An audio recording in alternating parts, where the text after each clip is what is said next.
cruiser sunk. Off to a great start.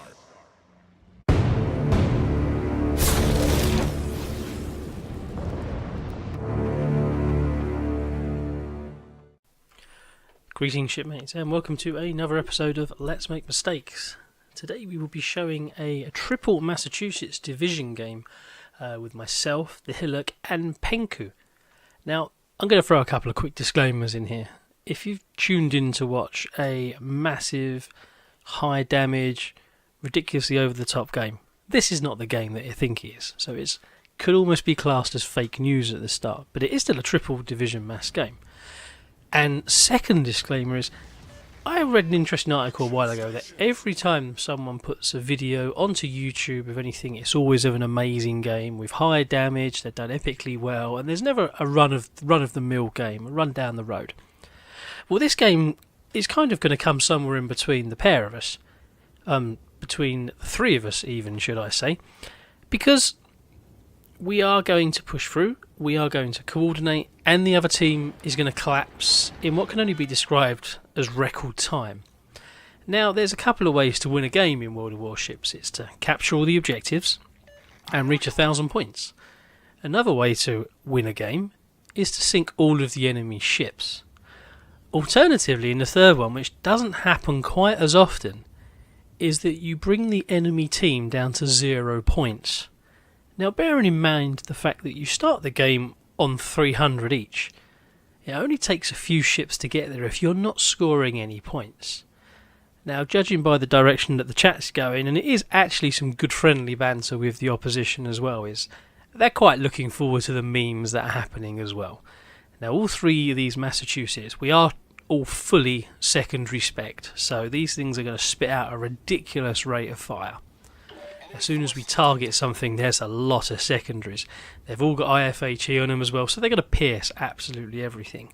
Now, because it was played on Discord, obviously, the commentary isn't going to exist between myself, the Hillock there, and Penku.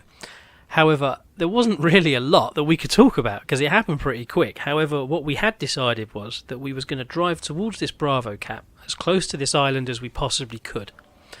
And then we were going to swing in and just drive straight through Bravadoh cap.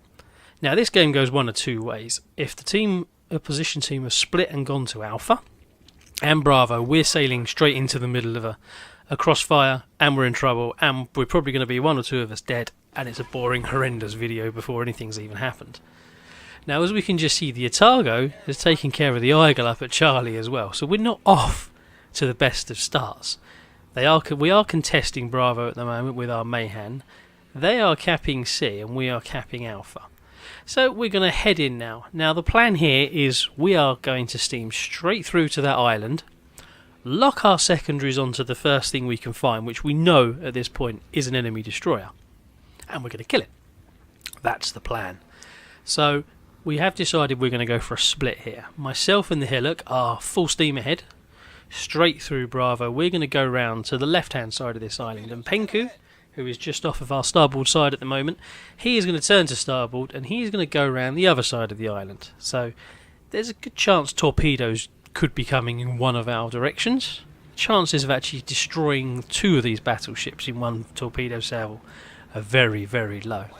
However, if we pincer through what we expect to find around here, he's in for a terrible, terrible surprise and a very, very short game.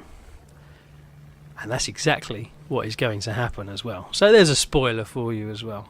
We do have a plane up there. The Hillock sent his up. He's having a little look around. I do believe mine went up, but it's not around anymore. Well, we know we're now detected, so whoever's there is probably panicking and moving, but it's more likely that Tirpitz behind me. Now, he does have my entire broadside at the moment. I just don't care, to be honest. We've decided that this is the course we're taking and we're going. And if I'm honest, looking at where the Tirpitz is, he's got bigger fish to fry at the moment than myself, so we're just going to crack on and see what we find here. Now, this Otago's just turned up, so there's our first opportunity, and we now know the Shinonome is there. So the Otago has been locked onto. We are going to come round on him. We've opened fire, and we can see the Shinonome there is taking a large amount of damage already. Poor little man. All secondaries are locked, and as we can see there, Penku has secured a close quarters kill. He was dead and down in record time, to be quite honest. So the pair of them are pushing on, and I'm just paying a little bit of attention to the turf it's behind. I've called my target to the team behind me. Penku just letting the man know there that he's been found.